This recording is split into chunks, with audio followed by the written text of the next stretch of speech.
Welcome to Chitra's cooking feast. இன்றைக்கி வீடியோவில் இட்லி தோசைக்கு மாவில்லாத நேரத்தில் ஒரு 15 நிமிஷத்தில் நம்ம இந்த தோசையை செய்யலாங்க. இந்த தோசை பார்த்திங்கன்னா ரொம்ப டேஸ்ட்டாகவும் ரொம்ப ஈஸியாகவும் செய்யலாம். இந்த தோசை மாவில் பார்த்திங்கன்னா நம்ம வெண்பூசணிக்காய் சேர்த்து செய்கிறோம். வெண்பூசணிக்காயில் நமக்கு அதிக அளவு நீர் சத்து இருக்குது. வெயிட் லாஸ் பண்ணுறவங்களும் இந்த தோசையை எடுத்துக்கலாம்.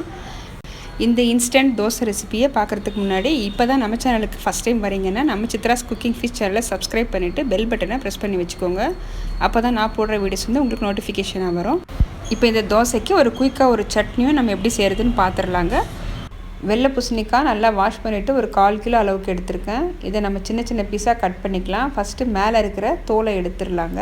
வெண்பூசணிக்காயில் பார்த்திங்கன்னா நிறைய ரெசிபிஸ் செய்யலாம். நம்ம சேனலில் பார்த்திங்கன்னா இட்லி தோசைக்கு நான் வெண்பூசணிக்காய் சேர்த்து செஞ்சுருக்கேன். ரொம்பவே சூப்பராக வந்திருக்கு. நீங்கள் அதுவும் ட்ரை பண்ணி பாருங்கள். இப்போ எல்லாமே கட் பண்ணியாச்சுங்க. கட் பண்ணது நான் மிக்ஸி ஜாரில் சேர்த்துக்கிறேன். இப்போ இதில் 1/4 டீஸ்பூன் அளவுக்கு பெருங்காயத்தூள் சேர்த்துக்கிறேங்க. 1/2 டீஸ்பூன் அளவுக்கு சீரகம் நைஸாக அரைச்சி எடுத்துக்கலாம். இந்த அளவுக்கு அரைச்சிருக்கேன். இப்போ இதில் 1 கப் அளவுக்கு கோதுமை மாவு சேர்த்துக்கிறேன். இப்போ அதே கப்பில் 1/2 கப் அளவுக்கு கடலை மாவு சேர்த்துக்கோங்க.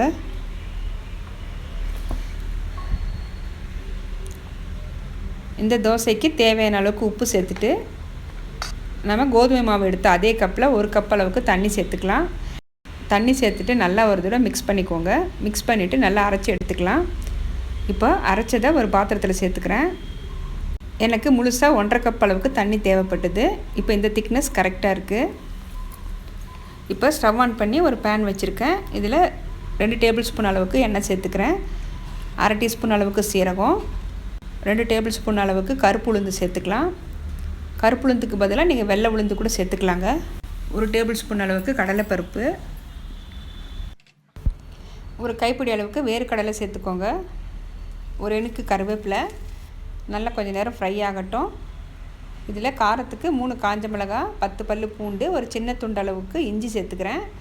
2 மீடியம் சைஸ் வெங்காயத்தை சேர்த்துக்கலாம். வெங்காயம் சேர்த்துட்டு இந்த சட்னிக்கு தேவையான அளவுக்கு உப்பு சேர்த்துக்கிறேன். 1/4 டீஸ்பூன் அளவுக்கு பெருங்காயத்தூள் சேர்த்துக்கிறேன். 2 மீடியம் சைஸ் தக்காளி நான் எடுத்திருக்கேன். இதை கட் பண்ணி சேர்த்துக்கிட்டேன். இது ஒரு 5 நிமிஷத்துக்கு வதங்கட்டும். க்ளோஸ் பண்ணி வைக்கலாம். இப்போ பார்த்திங்கன்னா நல்லா வதங்கி வந்திருக்கு. இப்போ ஆறுனதை நம்ம வந்து மிக்ஸி ஜாரில் சேர்த்துட்டு நல்லா நைஸாக அரைச்சி எடுத்துக்கலாம். சட்னி இப்போது ரெடி ஆயிடுச்சு. இதுக்கு ஒரு தாளிப்பும் கொடுத்தாச்சுங்க. அடுத்தது ஒரு பேனில் 1 டேபிள் ஸ்பூன் அளவுக்கு எண்ணெய் சேர்த்துக்கிறேன். எண்ணெய் சேர்த்துட்டு 1/2 டீஸ்பூன் அளவுக்கு கடுகு, 1/2 டீஸ்பூன் அளவுக்கு சீரகம், பொடியாக நறுக்குன கருவேப்பிலை, ஒரு கைப்பிடி அளவுக்கு பொடியாக நறுக்குன வெங்காயம் சேர்த்துக்கலாம். இது கொஞ்சம் நேரம் வதங்கட்டும். வதங்கினதும் நம்ம வந்து மாவில் சேர்த்துக்கலாங்க. இப்போ மாவு பார்த்திங்கன்னா 10 நிமிஷம் நல்லா ஊறி வந்திருக்கு. இப்போ வதக்குன நம்ம இந்த வெங்காயத்தை நம்ம இந்த மாவில் சேர்த்துக்கலாம். ஒரு கைப்பிடி அளவுக்கு பொடியாக நறுக்குன்னு கொத்தமல்லி சேர்த்துக்கிறேங்க. இப்போ மாவு இந்த திக்னஸ் கரெக்டாக இருக்குது. இப்போ அடுத்தது நம்ம தோசை சுட ஆரம்பிச்சிடலாம். இப்போ ஒரு பேன் வச்சுருக்கேன். பேனில் கொஞ்சம் தண்ணி தெளிச்சிட்டு ஒரு டிஷ்யூ பேப்பர் வச்சு துடைச்சிக்கலாம். இதில் 2 கரண்டி அளவுக்கு மாவு சேர்த்துக்கிறேன். மாவு பார்த்திங்கன்னா கொஞ்சம் மொத்தமாகவே சேர்த்துக்கலாங்க. மேலே 1 டீஸ்பூன் அளவுக்கு எண்ணெய் சேர்த்துக்கிறேன். ஒரு 2 நிமிஷத்துக்கு நம்ம க்ளோஸ் பண்ணி வைக்கலாம். நல்லா வேகட்டும். இப்போ ஒரு பக்கம் பார்த்திங்கன்னா நல்லா வெந்து வந்திருக்கு. நம்ம அடுத்த பக்கம் திருப்பி போட்டுக்கலாம். இப்போ பார்த்திங்கன்னா உடனடி தோசை இப்போ சூப்பராக ரெடி பண்ணியாச்சுங்க. இதே அளவுகளோட இந்த தோசையை கண்டிப்பாக ட்ரை பண்ணி பாருங்கள். இட்லி தோசைக்கு மாவில்லாத நேரத்தில் இந்த ரெசிபியை ட்ரை பண்ணுங்கள்.